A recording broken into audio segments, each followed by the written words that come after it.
Alam niyo ba mga kaibigan, karamihan sa mga sunog na nangyari sa Pilipinas, reason po, electrical. Welcome back to my YouTube channel. I'm JP Tuazon. I am electrical engineer by profession and ang advocacy ko po ay matulong at makapagbigay ng mga kaalaman regarding electrical safety, especially po sa ating mga kabahayan. So, karamihan sa mga sunog na nangyari sa Pilipinas, ang reason po, electrical. Kaya ngayon sa video na to mga kaibigan, pag-uusapan natin ngayon yung mga simple pero makatutulong sa atin para makaiwas sa mga disgrasya, especially sa electrical system. Unang-una mga kaibigan, iwasan po nating mag-octopus wiring or i-overload yung mga saksakan natin. Ang nangyayari po kasi ngayon mga kaibigan, dahil meron tayong isang saksakan, tapos gusto natin maraming maisaksak, ewan ko ba bakit gustong-gusto natin yung nakikita ng napakaraming saksakan.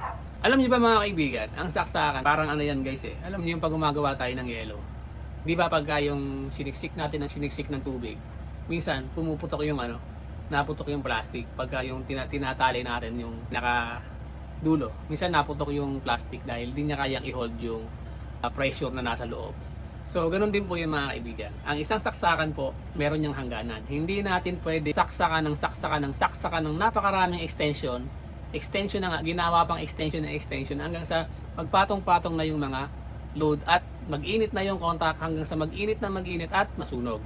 So, kung gusto po natin ng maraming saksakan, dapat magtanong po tayo sa mga licensed electrical practitioner or sa mga kilala nating electrician na marunong gumawa. Kaysa po maglagay tayo ng mga extension na permanente natin gagamitin, mas maganda po kumonek tayo sa breaker para kung sakali magka-problema, yun ang magiging protection natin. Hindi po natin pwedeng gamitin yung extension cord na permanente. Hindi po siya pwedeng pang matagalan talaga. Magkakaroon po talaga ng loose connection yan. Saksak-hugot. Unlike po dun sa outlet talaga na nakaka-splice, mas maganda po yung kanyang connection. Pangalawa mga kaibigan, iwasan natin gumamit ng dilapidated or yung mga sirang outlet or plug. So ganun din po yun mga kaibigan. Nagtitiis tayo sa sirang plug, nagtitiis tayo sa sirang outlet, na pagka yung tipong pag sinaksak mo, pag hinugot mo sumasama na yung saksakan. Ipagawa po natin yun mga kaibigan. Magtawag tayo na electrician na knowledgeable para mag-repair noon. Wag po nating tiisin nyo kasi sooner or later po mahawakan niya ng anak nyo or kung sino mang nasa bahay na disgrasya pa, na kuryente pa. Pangatlo, mga kawire pa. Ito common na common. Marami pong batang nadidisgrasya dahil saksakan. Iwasan po natin or wag po nating hahayaan yung mga bata na maglaro malapit sa saksakan. Pero kung gusto niyo pong maglaro talaga doon, walang ibang space, bumili po tayo ng mga cover ng mga outlet. Yung mga nabibili naman po niyan para hindi po nila nasusundot. Kasi ang tendency po ng bata pagka naglalaro mahilig yung magsusundot eh. Say what if kutsara, yung katulad nung nangyari nung sa balita na so minsan kasi nagkakaroon talaga ng pagkakataon na kailangan mong galawin dahil kailangan mong tingnan kung kaya mong gawin.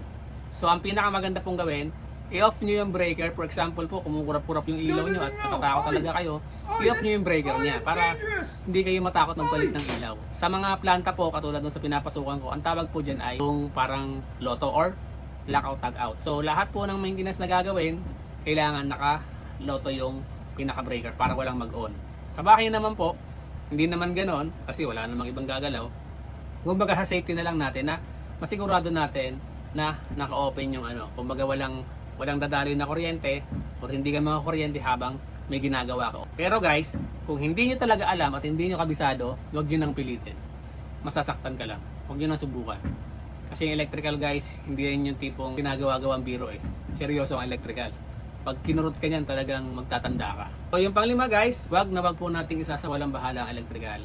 Alam niyo po kung bakit. Gaya nga nasabi ko kanina, almost majority ng sunog, ang cause po ay electrical. Kung ayaw po natin na mawalan tayo ng kabuhayan, mawalan tayo ng bahay, ari-arian, or mahal sa buhay, maging seryoso po tayo. Huwag po natin tipirin yung electrical. Kadalasan po kasi ang inuuna natin yung mapaganda yung harap, yung design.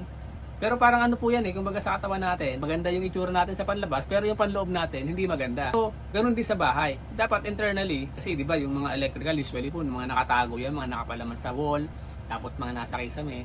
Dapat yun guys, prior doon sa pagpapagawa nyo ng bahay.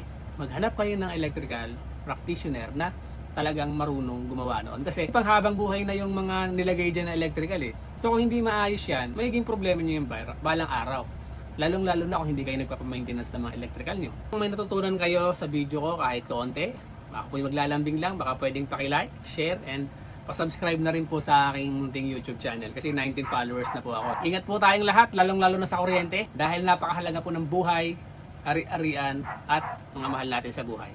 Ang inyong lingkod po, si Kawerpa JP. Paalam!